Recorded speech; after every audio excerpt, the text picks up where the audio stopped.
Ashton, I'm going to show you how to use an electric pump, and it's important before you start to wash your hands and sterilise any equipment that you're using. Now there are, this is a single electric pump. There are double electric pumps that you could use if you're maybe feeding twins or premature babies.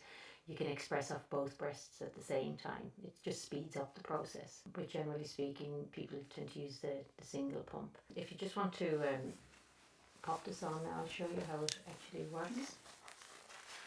Now before you put it on, it's important to make sure you've got it at the lowest setting, because you don't want to have it up on a high setting and put it on and it's quite strong suction on it. And it's just start at the lowest setting, because as I say, you want to keep it as low as possible, because you can actually make your nipple sore by expressing if the suction is too strong. And if the nipple starts to get sore when it's on it, should I break it, or? You need to break the suction as you would if you were feeding the baby, and take the pump off.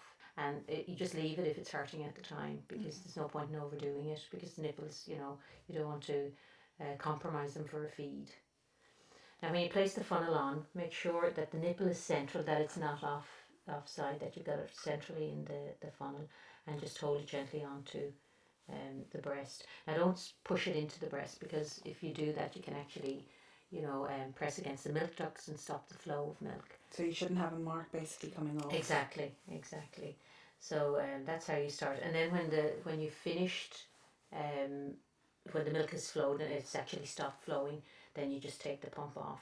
Now in the early days, if you're expressing when the baby's in the first few weeks, you may find, especially in the first few days, that the volume you get is quite small. But don't worry about that, because that will gradually increase.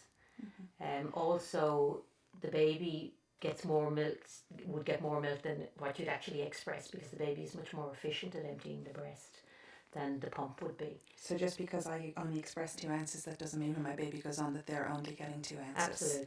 Absolutely, because the baby is more efficient, as I say, at emptying the breast. If you want to actually turn the pump on now, we can actually just start.